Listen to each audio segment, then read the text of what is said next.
ॐ हनुमते नमः। ॐ अञ्जनीसुताय नमः।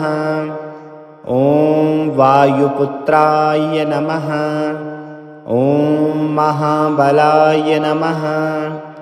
ॐ रामेष्टाय नमः। ॐ फाल्गुनशखाय नमः। ॐ पिङ्गाक्षाय नमः। ॐ अमितविक्रमाय नमः। ॐ उदधीक्रमणाय नमः। ॐ सीताशोकविनाशकाय नमः। ॐ लक्ष्मणप्राणदात्रे नमः। ॐ दशग्रीवदर्पहन्त्रे नमः। ॐ रामदूताय नमः। ॐ सूराय नमः। ॐ केसरीनन्दनाय नमः। ॐ मारुतात्मजाय नमः। ॐ तत्त्वज्ञानप्रदाय नमः। ॐ सीतादेवी मुद्राप्रदायकाय नमः। ॐ अशोकवनिकाक्षेत्रे नमः। ॐ सर्वमायाविभञ्जनाय नमः। ॐ सर्वबन्धविमोक्त्रे नमः। ॐ रक्षोविध्वंसकारकाय नमः। ॐ परविद्यापरिहाराय नमः। ॐ परशौर्यविनाशनाय नमः। ॐ परमन्त्रनिराकर्त्रे नमः। ॐ परयन्त्रप्रभेदकाय नमः। ॐ सर्वग्रहविनाशिने नमः। ॐ भीमसेनसहायकृते नमः। ॐ सर्वदुःखहराय नमः। ॐ सर्वलोकचारिणे नमः। ॐ मनोजवाय नमः। ॐ पारिजातद्रुमूलस्थाय नमः। ॐ सर्वमन्त्रस्वरूपवते नमः। ॐ सर्वतन्त्रस्वरूपिणे नमः। ॐ सर्वयन्त्रात्मकाय नमः। ॐ कपीश्वराय नमः। ॐ महाकायाय नमः। ॐ सर्वरोगहराय नमः। ॐ प्रभवे नमः। ॐ बलसिद्धिकराय नमः। ॐ सर्वविद्यासम्पत्प्रदायकाय नमः। ॐ कपिसेननायकाय नमः। ॐ भविष्यचतुराननाय नमः। ॐ कुमारब्रह्मचारिणे नमः। ॐ रत्नकुण्डलदीप्तिमते नमः। ॐ सञ्चलद्वालसन्नद्धाय नमः। ॐ गन्धर्वविद्यातत्त्वज्ञाय नमः। ॐ महाबलपराक्रमाय नमः। ॐ कारागृहविमुक्त्रे नमः। ॐ शृङ्खलाबन्धमोचकाय नमः। ॐ सागरोत्तारकाय नमः। ॐ प्राज्ञाय नमः। ॐ रामचूडामणिप्रदाय नमः। ॐ कामरूपिणे नमः। ॐ पिङ्गलाक्षाय नमः। ॐ वारिमेनाकपूजिताय नमः। ॐ कबलीकृतमार्तण्डमण्डलाय नमः। ॐ विजितेन्द्रियाय नमः। ॐ रामसुग्रीवसन्धात्रे नमः। ॐ महारावणमर्दनाय नमः। ॐ स्फटिकाभाय नमः। ॐ वागधीशाय नमः। ॐ नवव्याकृतिपण्डिताय नमः। ॐ चतुर्बाहवे नमः। ॐ दीनबन्धवे नमः। ॐ महात्मने नमः। ॐ भक्तवत्सलाय नमः। ॐ सञ्जीवनगात्रे नमः। ॐ सूचये नमः। ॐ वाग्मिने नमः। ॐ दृढव्रताय नमः। ॐ कालनेमिप्रमथनाय नमः। ॐ हरिमर्कटमर्कटाय नमः। ॐ दान्ताय नमः। ॐ शान्ताय नमः। ॐ प्रसन्नात्मने नमः। ॐ शतकण्ठमदापहर्त्रे नमः। ॐ योगिने नमः। ॐ रामकथालोलाय नमः। ॐ सीतान्वेषणपण्डिताय नमः। ॐ वज्रनखाय नमः। ॐ हनुमते नमः। ॐ अञ्जनीसुताय नमः। ॐ वायुपुत्राय नमः। ॐ महाबलाय नमः। ॐ रामेष्टाय नमः। ॐ फाल्गुनसखाय नमः। ॐ पिङ्गाक्षाय नमः। ॐ अमितविक्रमाय नमः। ॐ उदधीक्रमणाय नमः। ॐ सीताशोकविनाशकाय नमः। ॐ लक्ष्मणप्राणदात्रे नमः।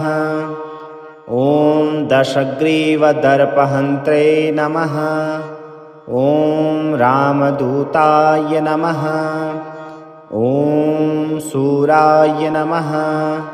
ॐ केसरीनन्दनाय नमः। ॐ मारुतात्मजाय नमः। ॐ तत्त्वज्ञानप्रदाय नमः। ॐ सीतादेवीमुद्राप्रदायकाय नमः। ॐ अशोकवनिकाक्षेत्रे नमः। ॐ सर्वमायाविभञ्जनाय नमः। ॐ सर्वबन्धविमोक्त्रे नमः। ॐ रक्षोविध्वंसकारकाय नमः। ॐ परविद्यापरिहाराय नमः। ॐ परशौर्यविनाशनाय नमः। ॐ परमन्त्रनिराकर्त्रे नमः। ॐ परयन्त्रप्रभेदकाय नमः। ॐ सर्वग्रहविनाशिने नमः। ॐ भीमसेनसहायकृते नमः। ॐ सर्वदुःखहराय नमः। ॐ सर्वलोकचारिणे नमः। ॐ मनोजवाय नमः। ॐ पारिजातद्रुमूलस्थाय नमः। ॐ सर्वमन्त्रस्वरूपवते नमः। ॐ सर्वतन्त्रस्वरूपिणे नमः। ॐ सर्वयन्त्रात्मकाय नमः। ॐ कपीश्वराय नमः। ॐ महाकायाय नमः। ॐ सर्वरोगहराय नमः। ॐ प्रभवे नमः। ॐ बलसिद्धिकराय नमः। ॐ सर्वविद्यासम्पत्प्रदायकाय नमः। ॐ कपिसेननायकाय नमः। ॐ भविष्यचतुराननाय नमः। ॐ कुमारब्रह्मचारिणे नमः। ॐ रत्नकुण्डलदीप्तिमते नमः। ॐ सञ्चलद्वालसन्नद्धाय नमः। ॐ गन्धर्वविद्यातत्त्वज्ञाय नमः। ॐ महाबलपराक्रमाय नमः। ॐ कारागृहविमुक्त्रे नमः। ॐ शृङ्खलाबन्धमोचकाय नमः। ॐ सागरोत्तारकाय नमः। ॐ प्राज्ञाय नमः। ॐ रामचूडामणिप्रदाय नमः। ॐ कामरूपिणे नमः। ॐ पिङ्गलाक्षाय नमः। ॐ वारिमेनाकपूजिताय नमः। ॐ कबलीकृतमार्तण्डमण्डलाय नमः। ॐ विजितेन्द्रियाय नमः। ॐ रामसुग्रीवसन्धात्रे नमः। ॐ महारावणमर्दनाय नमः। ॐ स्फटिकाभाय नमः। ॐ वागधीशाय नमः। ॐ नवव्याकृतिपण्डिताय नमः। ॐ चतुर्बाहवे नमः। ॐ दीनबन्धवे नमः। ॐ महात्मने नमः। ॐ भक्तवत्सलाय नमः। ॐ सञ्जीवनगात्रे नमः। ॐ सूचये नमः। ॐ वाग्मिने नमः। ॐ दृढव्रताय नमः। ॐ कालनेमि प्रमथनाय नमः। ॐ हरिमर्कटमर्कटाय नमः। ॐ दान्ताय नमः। ॐ शान्ताय नमः। ॐ प्रसन्नात्मने नमः। ॐ शतकण्ठमदापहर्त्रे नमः। ॐ योगिने नमः। ॐ रामकथालोलाय नमः। ॐ सीतान्वेषणपण्डिताय नमः। ॐ वज्रनखाय नमः। ॐ हनुमते नमः। ॐ अञ्जनीसुताय नमः। ॐ वायुपुत्राय नमः। ॐ महाबलाय नमः।